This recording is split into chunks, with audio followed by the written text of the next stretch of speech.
ভোরের আলো ফোটার আগেই শুরু হয় তাদের দিন। যখন অনেকেই ঘুমিয়ে থাকেন তখনই জেগে ওঠেন তারা, কারণ তাদের কাছে প্রতিটি সকাল মানে নতুন এক সংগ্রামের শুরু। এই গল্প কোনো একজনের নয়, এটি বাংলাদেশের অসংখ্য সাঁওতাল নারীর গল্প, যারা নীরবে পরিবারের দায়িত্ব কাঁধে নিয়ে প্রতিদিন বেঁচে থাকার লড়াই করেন। আমার পুরা নাম হচ্ছে রূপালী সরেন। আমরা আছি 7 জন পরিবারে।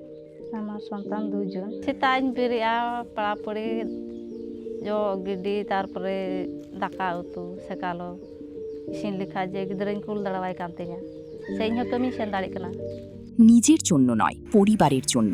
স্বামী, সন্তান, বৃদ্ধ বাবা মা সবার যত্নের মধ্যেই কেটে যায় দিনের প্রথম কয়েক ঘন্টা। অনেক সময় নিজের জন্য এক কাপ চা খাওয়ারও সুযোগ হয় না। সংসার চালানোর জন্য ঘরের কাজের পাশাপাশি করতে হয় বাইরের কাজও। কৃষিক্ষেত, ইটভাটা, দিনমজুরি, যেখানে কাজ মিলে সেখানেই যেতে হয়। কাজ না থাকলে আয়ও নেই, আর আয় না থাকলে সংসার চালানো আরও কঠিন হয়ে পড়ে। এই বর্ষাকালে কি আপনার অন্য কোনো কাজ করেন কি?